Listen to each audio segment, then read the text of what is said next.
আসুন কোন ভেদাভেদ না রেখে সকলে ঐক্যবদ্ধ হয়ে বাংলাদেশ প্রাথমিক শিক্ষক সমিতিকে একটি মডেল শিক্ষক সমিতিতে রূপান্তর করি, যেখানে থাকবে না কোনো অন্যায়, থাকবে না কোনো সন্ত্রাস, কোনো দুর্নীতি, কোনো চাঁদাবাজ। এটাই আপনাদের কাছে আমি আশা করি। আমরা ইশতেহারে আমাদের ছিল আজকে একটা শিক্ষক, একটা প্রধান শিক্ষক ৩০-৩৫ বছর চাকরি জীবন শেষ করে তারা যখন অবসরে চলে যায়, তাদেরকে বাংলাদেশ প্রাথমিক শিক্ষক সমিতি কর্তৃক কোনো সম্মাননা ক্রেস্ট দেওয়া হয় না।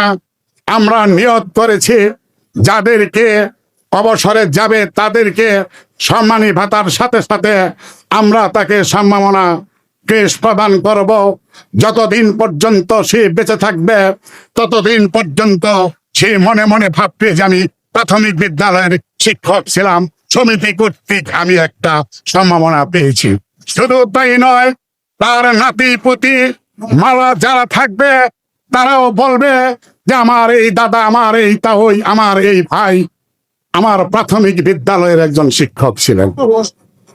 তাই আপনাদের কাছে বিনীত অনুরোধ করে আমরা যে কার্যকরী পরিষদে এসেছি আমাদেরকে সহযোগিতা করবেন।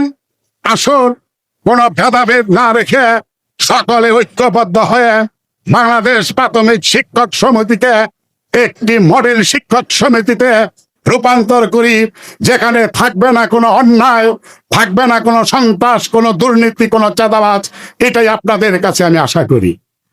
আপনারা অবগত আছেন আজকের অনুষ্ঠানের প্রধান অতিথি জনাব অ্যাডভোকেট এস এম ওবায়দুল হক নাসির ভাই। এই নাসির ভাই বলেছিলেন আমরা গিয়েছিলাম লিডার সুদীর্ঘ 16 বছর যাবৎ এই বাংলাদেশ প্রাথমিক শিক্ষক সমিতিতে কোনো নির্বাচন হয় না, শিক্ষকরা তাদের মতামতের ভিত্তিতে বসাতে পারে না। যদি আপনি একটা কাজ করে দেন, এই 1036 জন শিক্ষক প্লাস ঘাটাইলের সকল জনগণ আপনাকে স্মরণ করবে যে হ্যাঁ, অ্যাডভোকেট ওবায়দুল হক নাসির ভাই একটা কাজ করে দিয়েছে। ভাই আমাদেরকে বললেন ঠিক আছে, 16 বছর নির্বাচন হয় না, 2 বছর তত্ত্বাবধায়ক সরকার ছিল, আমাদের কোনো ক্ষমতা ছিল না, এখন আমরা ক্ষমতা পেয়েছি মাত্র 2 মাস।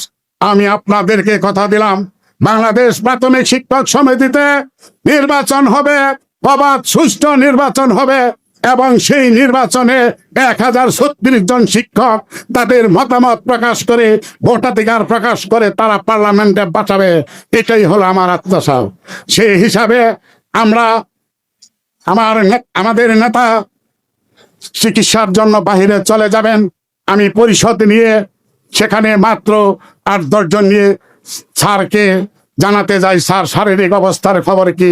স্যার বললেন আমি বিদেশ যাচ্ছি, এসে যাব, আপনারা একটা প্রোগ্রাম করেন।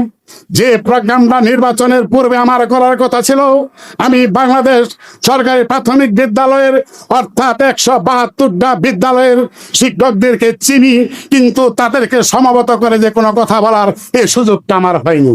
তাই আপনার কাছে এবং সভাপতির কাছে একটা থাকবে, একটা প্রোগ্রামের নাম দেন যে আমি জানি শিক্ষকদেরকে ডেকে আমি একটু কথা বলতে পারি।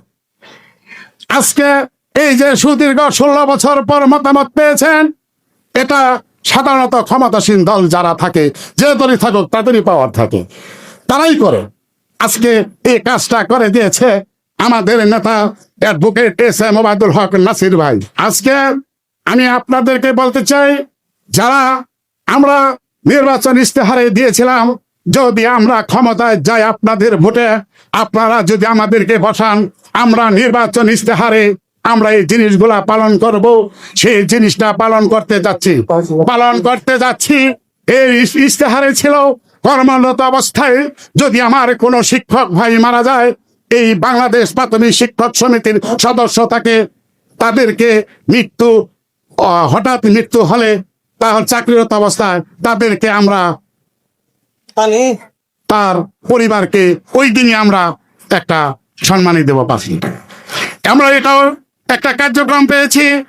আমাদের নির্বাচন করেছে, আমাদের জন্য দোয়া করেছে শিবের শিবের পাড়া স্কুলের রেজাউল করিম লতিফ ভাই কর্মরত অবস্থায় মারা গেছে, আপনারা জানেন, দেখেছেন, আমরা সেখানে গিয়েছি। এটা আমাদের ইশতেহারে ছিল যে কোনো শিক্ষক কর্মরত অবস্থায় মারা গেলে তাৎক্ষণিক তাদেরকে 5,000 টাকা দেওয়া হবে। এখন বলতে পারেন যে যারা হিন্দু ভাইয়ের আছেন, হিন্দু বোনের আছেন, তারা কি? ইনশাল্লাহ তারাও পাবেন, কারণ তারাও শিক্ষক, তারাও আমাদের শিক্ষকের সদস্য। একটু ধৈর্য ধরেন, একটু সময় দেন, দেখেন আমরা সমিতিকে আপনাদের উন্নয়নের জন্য, আপনাদের ভাগ্য পরিবর্তনের জন্য কোন দূরে নিয়ে যাই। একটু সময় দিন। সেই উপলক্ষে ইশতেহার বাস্তবায়নের জন্য আজকে আমাদের প্রধান অতিথি অ্যাডভোকেট এস এম ওবায়দুল হক নাসির মহোদয়ের মাধ্যমে আজকে আমরা উদ্বোধন করব যে আমরা 21 জনকে আজকে সম্মাননা এবং আমরা তার সম্মানী দিয়েছি। আমরা আরেকজনকে বাড়িয়েছি, মোট 21 জনকে দেব। আর বাকি যারা আছেন, আপনাদের কাছে আমাদের অনুরোধ, রাব্বুল আলামিন আপনাদেরকে বাঁচিয়ে রাখো। আমরা 2-3 মাসের মধ্যেই বাকি যারা আবেদন আছে যে পাই নাই, তাদেরকে দিয়ে আমরা একটা রানিং এ নিয়ে আসবো যে হ্যাঁ, আমরা অবসরপ্রাপ্ত সকল শিক্ষকদেরকে সম্মানী দিয়েছি।